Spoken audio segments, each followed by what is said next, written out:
Medical कॉलेजच्या 3ऱ्या वर्षाला असताना डॉक्टर कानेटकरांनी केलेली हृदयाच्या झडपेची सर्जरी नीतूनं पाहिली तेव्हाच त्यानं आपण हार्ट सर्जन व्हायचं हे ठरवलं.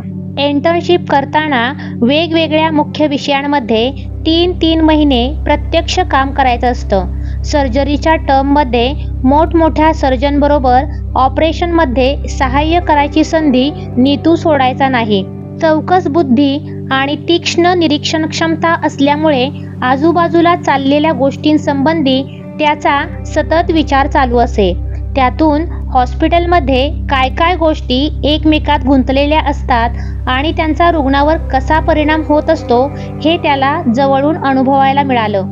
नंतर मुंबईला पदव्युत्तर शिक्षण घेत असताना जे, MGM, KEM, टाटा आणि सायन या सर्व हॉस्पिटलमध्ये काम करताना हृदयाचे विकार, भारतातील त्यांचं प्रमाण, त्याची कारणं आणि त्यावर इलाज करताना येणाऱ्या अडचणी यांची त्याला प्रत्यक्ष जाणीव झाली. उपलब्ध सोयींचा जास्तीत जास्त उपयोग कसा करावा व काय काय करू नये हेही तो त्याच्या वरिष्ठांकडून शिकला. या सर्व गोष्टीत सुधारणा कशी करता येईल, ती कुणी करायची आणि या सर्वात मी काय करू शकतो याबद्दलचा विचार तेव्हापासून त्याच्या डोक्यात होता.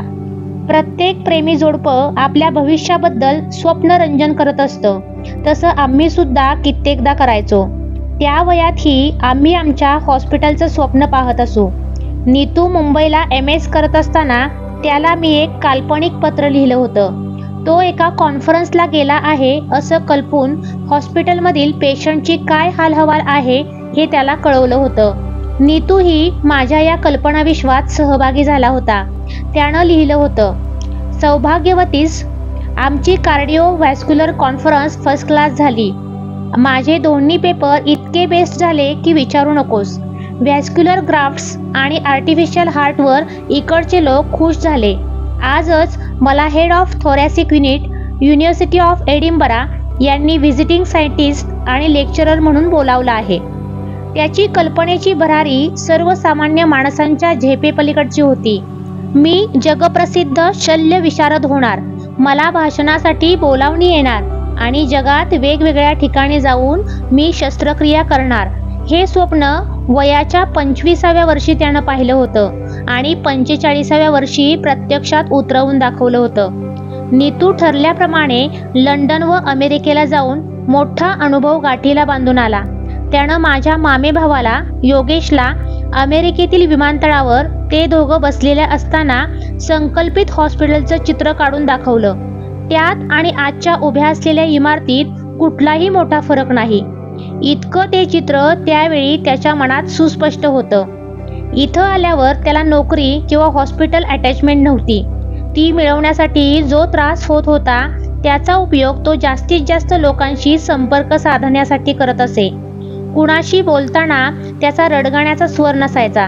मुंबईत हृदयरोग चिकित्सा आणि इलाज यामध्ये आमूलाग्र बदल कसा करता येईल याबाबत तो सगळ्यांशी चर्चा करायचा. या संबंधात इला डगली या पूर्वीच्या ओळखीच्या बाईनं त्याचं पेडर रोडला एका हॉलमध्ये मुंबईच्या उद्योगपतींसाठी एक माहितीवजा भाषण ठेवलं होतं. त्यातील एकानं सभेच्या शेवटी नीतूचा फोन नंबर लिहून घेतला.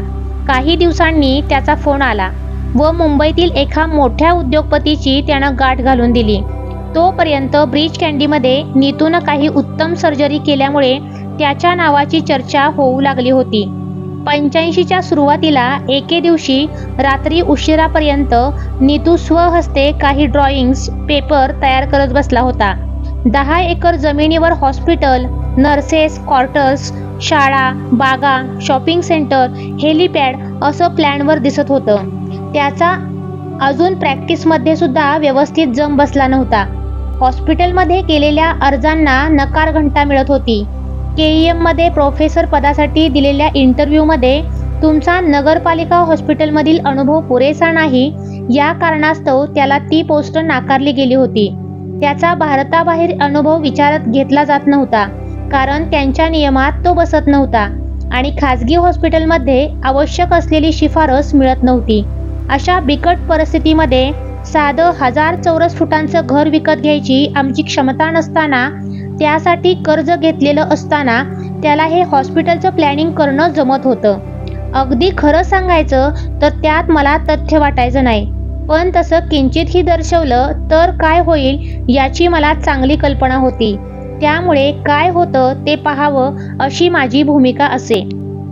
2 दिवसांनंतर नीतूचा मला फोन आला. दुपारी 3 वाजता. मी नानावटीमध्ये काम करत होते.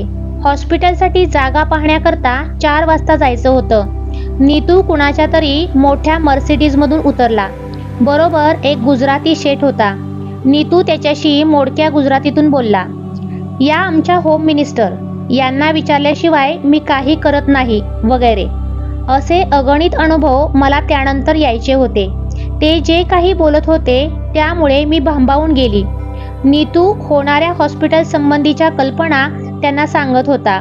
त्या हॉस्पिटलसाठी येणाऱ्या खर्चाची बोलणी कोटींच्या घरात होती.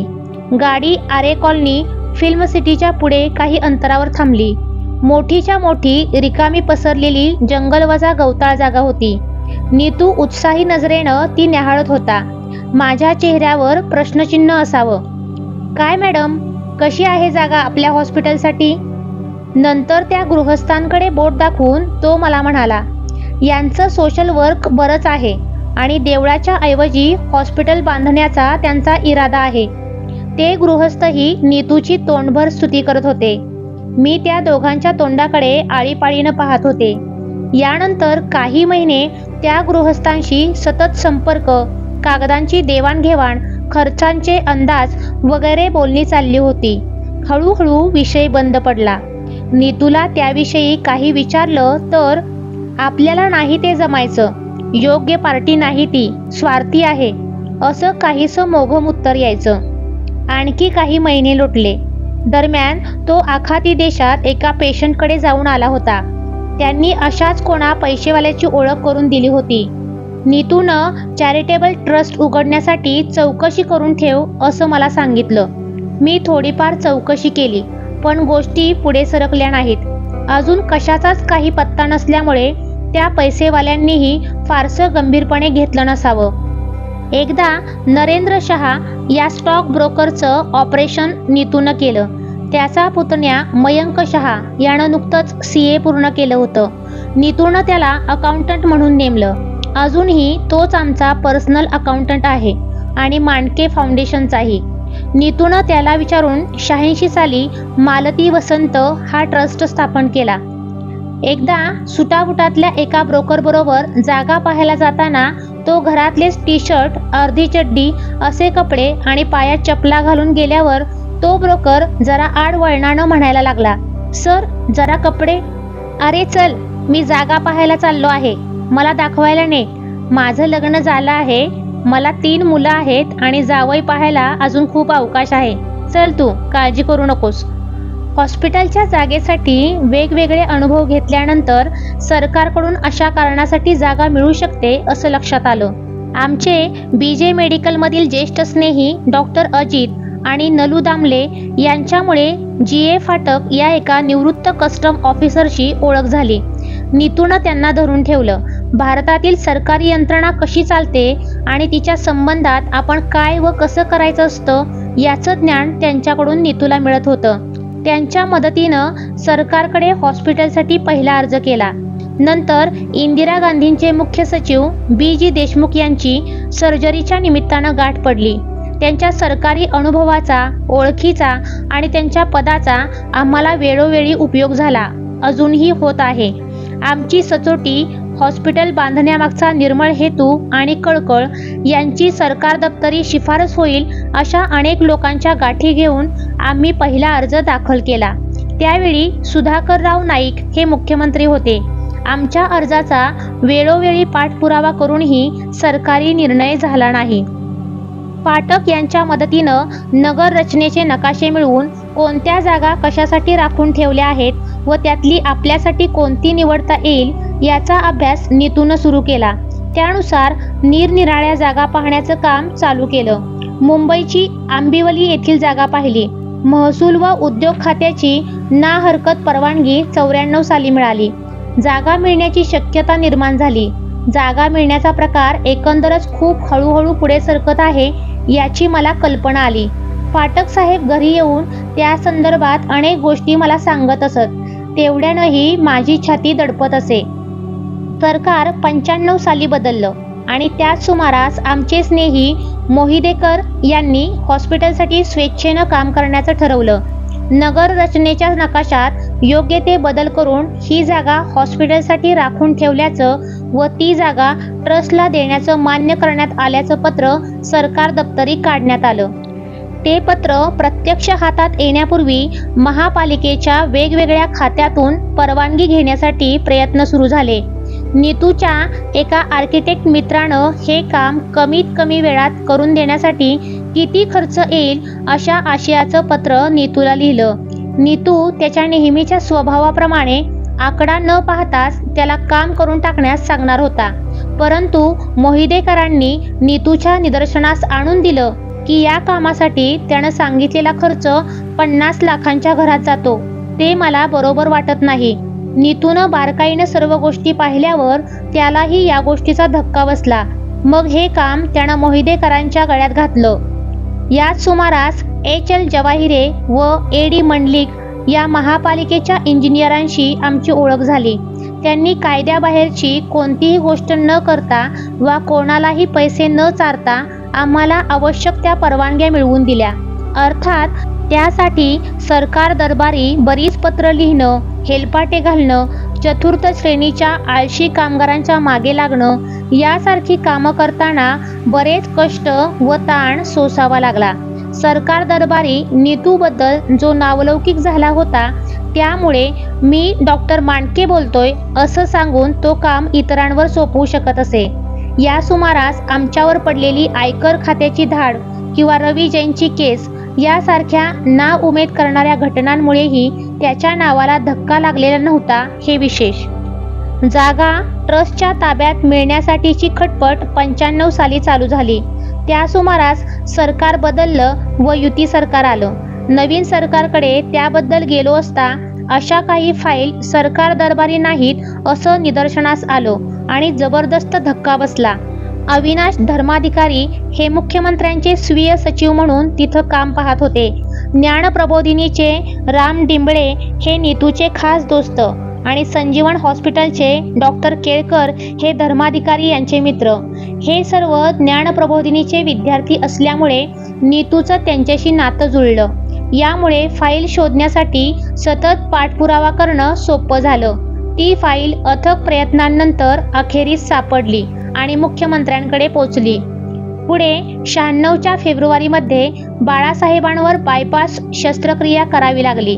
त्यामुळे नीतूची ख्याती आणखी झपाट्यानं सर्वदूर पसरली. जमीन ताब्यात देण्याची पूर्वतयारी झालेली होती.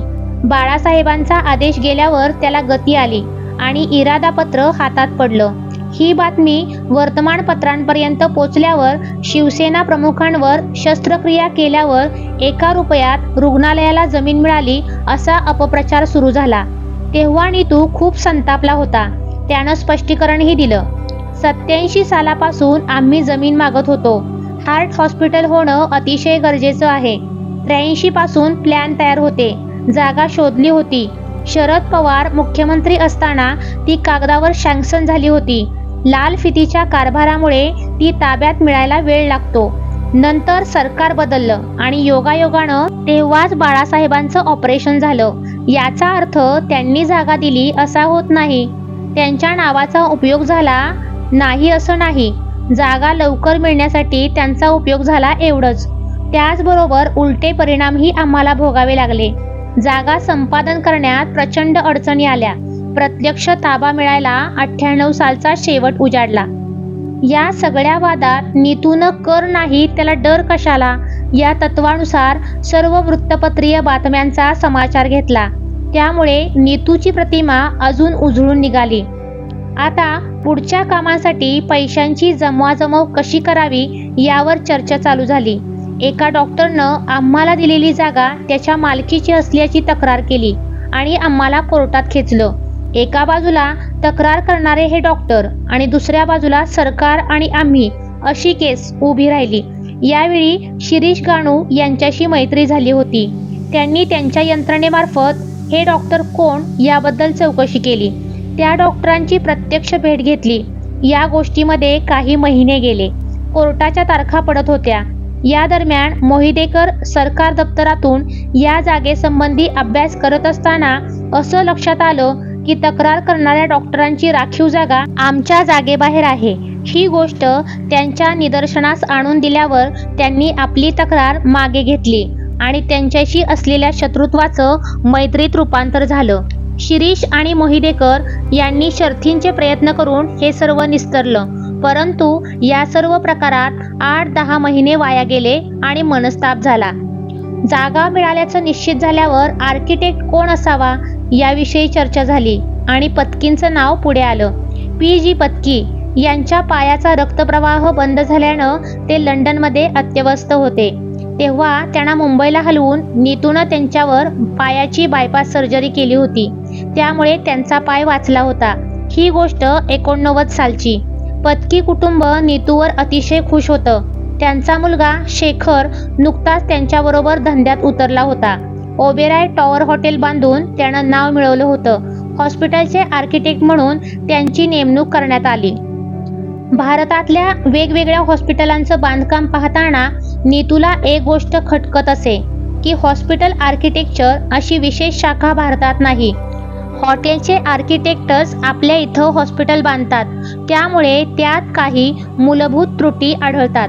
बहुतेक हॉस्पिटल उद्योगपतींनी बांधल्यानं त्यांनाही या मूलभूत गोष्टींची कल्पना नसते. आदर्श हॉस्पिटलचं आर्किटेक्चर पाहण्यासाठी नीतूनं शेखर पत्कींना ह्युस्टनला पाठवलं. एवढंच नाही तर डेंटन कुलीनकडे त्यांची शिफारस करून त्यांची विशेष अतिथी म्हणून व्यवस्था केली. पत्की पितापुत्रांनी नीतूच्या कल्पनेचा ड्रॉइंगचा अभ्यास करून जरूर ती माहिती मिळवली आणि हॉस्पिटलचे आराखडे तयार केले. या दरम्यान टाटा फायनान्सचे दीपक साळवी व मिलिंद देसाई यांनी प्रोजेक्ट रिपोर्ट बनवण्याचं काम सुरू केलं. आमचा एक मित्र डॉक्टर कीर्ती पटेल यानं रुग्णालय व्यवस्थापनाचं पूर्ण वेळ काम केलं होतं. त्यानं देणग्या मिळवण्यासाठी 35-1-2 ही उत्तम सुविधा असल्याचं सांगितलं. डॉक्टर मंडळी संशोधन करून सातत्यानं प्रबंध प्रसिद्ध करत असल्यामुळे ह्या सुविधेचा फायदा घेण्यास लायक असल्याचा निर्वाळा त्यानं दिला. हॉस्पिटलसाठी जागा बघणं, मिळवणं, त्याच्या डिझाईनचा आराखडा करणं यासारखी कामं मुंबईत चालू होती. त्याचवेळी कॉन्फरन्स किंवा व्याख्यानं या निमित्तानं भारताबाहेर गेलो असता तिथल्या हॉस्पिटल व्यवस्थापनाचा, हॉस्पिटलमध्ये सोयी सुविधांचा नीतू अभ्यास करत असे. त्याच्या नियोजनाची सुरुवात 79 सालापासून म्हणजे जेव्हा त्यानं पहिलं हॉस्पिटल कार्डिफला पाहिलं होतं तेव्हापासून झाली होती. एकदा आम्ही स्टॉकहोमला गेलो होतो. तिथल्या हॉस्पिटलचा स्वागत कक्ष त्याला आवडला. तिथं बिलकुल गर्दी नव्हती. भिंती आणि फर्निचर यांची रंगसंगती छान साधली होती. कॉरिडॉर रुंद होते. ट्रॉली नेताना त्या भिंतीवर धडकून भिंती खराब होऊ नयेत म्हणून वेगवेगळ्या रंगाचे आणि प्रकारचे पट्टे लावले होते. हाँगकाँगच्या एका भारतीय सिंधी उद्योगपतीच्या शिफारसीनं तिथलं स्त्रिया आणि मुलांसाठीचं हॉस्पिटल पाहायला आम्ही गेलो. त्यांनी छोट्या कॉन्फरन्स रूममध्ये त्या हॉस्पिटलवरची फिल्म दाखवली. ते पाहून आपल्या हॉस्पिटलमध्येही अशा छोट्या छोट्या कॉन्फरन्स रूम करायच्या असं नीतूनं ठरवलं व त्यामध्ये दृकश्राव्य यंत्रणेची सोय असावी अशी सूचना आर्किटेक्टला दिली. त्याच हॉस्पिटलमध्ये भिंतीलगत फोल्डिंग खुर्च्या होत्या. कोणी बसलं नसेल तर त्या भिंतीला लावलेल्या फ्रेमसारख्या दिसत. बसायचं असल्यास त्या फ्रेम खाली पाडायच्या की खुर्च्या तयार, अशा बारीक सारीक गोष्टींचीही तो नोंद घेत असे. एकदा अमेरिकेत एका हॉस्पिटलमध्ये आम्ही ठरलेल्या वेळेच्या 1 तास आधी पोचलो. नीतूच्या जागी दुसरं कोणी असतं तर त्यानं जवळच्या हॉटेलमध्ये जाऊन खाण्यापिण्यात वेळ घालवला असता. परंतु नीतूनं तिथं कमाल केली. एक मुलगा आणि त्याची आई चिंतातूर चेहऱ्यानं उभी असल्याचं त्यानं पाहिलं. नीतूनं तिच्याशी संभाषण सुरू केलं आणि तिला मदतीचा हात पुढे केला. तिच्याबरोबर जाऊन बाह्य रुग्ण विभागात केस पेपर कसा तयार करतात इथपासून त्या मुलाला वॉर्डमध्ये पोचवण्यापर्यंतचं प्रत्येक काम त्यानं आपल्या नजरेखालून घातलं. हॉस्पिटलची सर्व यंत्रणा कशी चालते हे त्या निमित्तानं त्याच्या लक्षात आलं. पुढे आम्ही त्या हार्ट सर्जनला भेटलो. त्यालाही माहीत नसलेल्या हॉस्पिटलबद्दलच्या अनेक गोष्टी आम्हाला माहीत असलेल्या पाहून त्याला आश्चर्यच वाटलं. असंच एकदा आम्ही जपानला गेलो असताना हॉटेलमध्ये परतत होतो. त्यावेळी हॉटेलमधील कचरा घेऊन एक ट्रक बाहेर पडताना त्यानं पाहिला. मला हॉटेलमध्ये थांबायला सांगून या कचऱ्याची ते लोक विल्हेवाट कशी लावतात हे पाहण्यासाठी तो ट्रकच्या पाठोपाठ गेला. हॉटेल आणि हॉस्पिटल दोन्हीच्या व्यवस्थापनात अनेक गोष्टी समान असतात हे लक्षात घेऊन हॉटेलमधल्या अनेक गोष्टींकडे त्याचं असं बारीक लक्ष असायचं. जगाच्या पाठीवर कुठेही गेलो तरी हॉस्पिटलच्या स्वप्नानं तो झपाटलेला असायचा.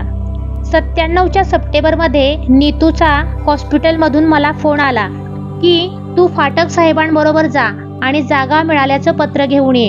आमच्या दृष्टीनं हा केवढा तरी महत्त्वाचा क्षण होता, पण नीतू ही गोष्ट थंडपणे सांगत होता. आम्हाला वाटलं की आपण डोंगराच्या शिखरावर पोचलो आहोत आणि आता विजय पताका लावायला हरकत नाही, परंतु नीतूला कल्पना होती की ही एक छोटी टेकडी आहे. जागा ताब्यात घेताना तिचं क्षेत्रफळ मोजावं लागतं. ही जागा दलदलीची असल्यामुळे ट्रक आत गेला तर अडकेल अशी भीती होती. त्यामुळे 4 बाजूंनी चिकणमाती काढून लेवल करून घ्यावी लागली. त्यासाठी बराच खर्च आला. तसंच तिथं झोपडपट्टी होऊ नये म्हणून सुरक्षा रक्षक नेमण्यात आले. 1 ना 2 हजार भानगडी सुरू झाल्या. जमलेल्या पुंजीतून पैसे खर्च व्हायला सुरुवात झाली.